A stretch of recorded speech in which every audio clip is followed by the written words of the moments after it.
ओम श्री गणेशाय नमः। हरे कृष्णा, राधे राधे। मैं कुसुम सिंह छत्राणी आप सभी का अपने चैनल शिव शक्ति में हार्दिक स्वागत करती हूँ।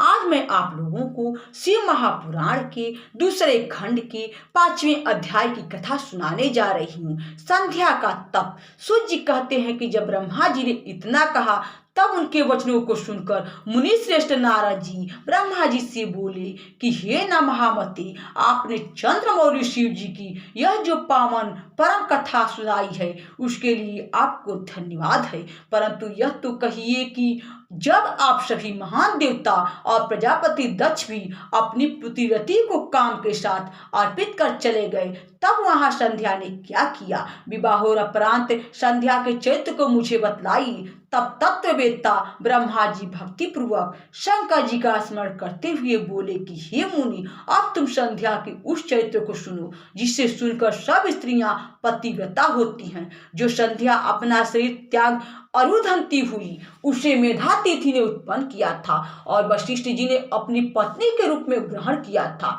इस पर नारद जी ने पूछा कि उसे मेधातिथि कैसे उत्पन्न किया और वशिष्ठ जी ने उसे कैसे ग्रहण किया। यह सब अरुंधति के चरित्र को मुझे तत्व रूप से सुनाइए। ब्रह्मा जी ने कहा, जब मैं अपनी कन्या संध्या को देखकर काम से पीड़ित हुआ किंतु शिव जी के भय से पतित नहीं हुआ और जितेंद्रिय ऋषियों का भी मन विचलित हो गया तथा काम के भाव को देखकर संध्या भी अत्यंत दुखी हुई और मैं काम को श्राप दे अंतर ध्यान हो गया तथा शिव जी भी चले गए।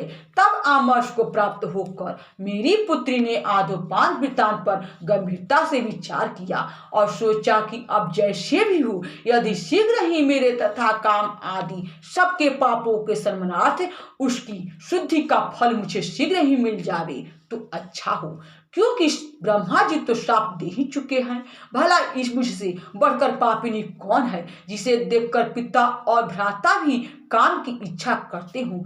अतः मैं स्वयं इस पाप का प्रायश्चित करूंगी। वेद मार्ग से मैं अपने को अग्नि में जला दूंगी और ऐसी मर्यादा स्थापित करूंगी जिसे संसार में उत्पन्न होते ही मनुष्य इस प्रकार से कामी न हो। मैं तप की कठिन मर्यादा स्थापित कर शरीर त्याग दूंगी। भला मेरे जिस शरीर की स्वयं पिता और भ्राताओं ने इच्छा की उस शरीर को रखने का क्या अर्थ है? हाँ, मैंने पिता और भाइयों में काम उत्पन्न किया, अब यह शरीर पुण्य और साधन की योग्य नहीं है। ऐसा विचार कर संध्या चंद्रभागा नदी के तट पर स्थित चंद्रभाग पर्वत पर चली गई।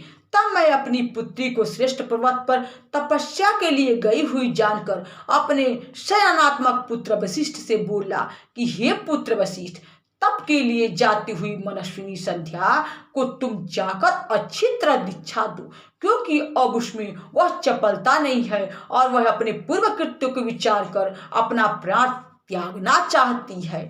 अब वह तप के द्वारा मर्यादा की भी मर्यादा स्थापित करेगी, परंतु हे तात, अभी तक वह तप के किसी भाव को नहीं जानती है। अतः जैसे हो इसको इष्ट की प्राप्ति हो उसे तुम वैसे ही उपदेश करो। हे मुनि, यदि आवश्यकता हो तो तुम अपने इस रूप को छोड़ दूसरा रूप धरकर भी उसके निकट तप की क्रियाओं को दिखलाओ।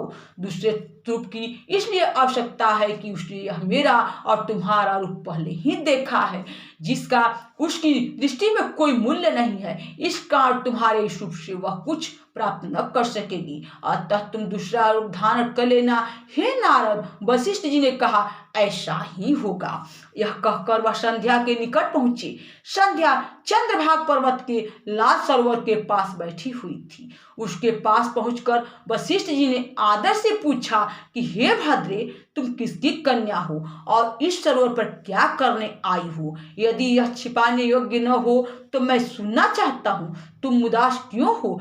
तब अग्नि की तरह दीप्तिमान शरीर वाले वशिष्ठ जी को देखकर संध्या ने प्रणाम किया और कहा कि मैं इस निर्जन वन पर्वत पर तप करने आई हूँ। यदि आप योग्य समझे तो मुझे उपदेश करें, यही मेरा गुप्त कार्य है, दूसरा कुछ नहीं। वशिष्ठ जी ने फिर कुछ नहीं पूछा, क्योंकि वे सब कुछ जानते थे। तब उस नियतात्मा तप में उद्योग को धारण करने वाली संध्या से वशिष्ठ जी ने भक्सवश शिव जी का स्मरण कर कहा, अच्छा तो तुम अब परम आराध्य शिव जी को मन में धार कर उन्हीं का भजन करो। इससे तुम्हारे सभी मनोरथों की पूर्ति होगी। ओम नमः शंकराय। ओम अंत में लगाकर मौन होकर तप करो और मैं जैसा कहता हूँ उसके अनुसार मौन होकर ही स्नान आदि शिव जी का पूजन करो।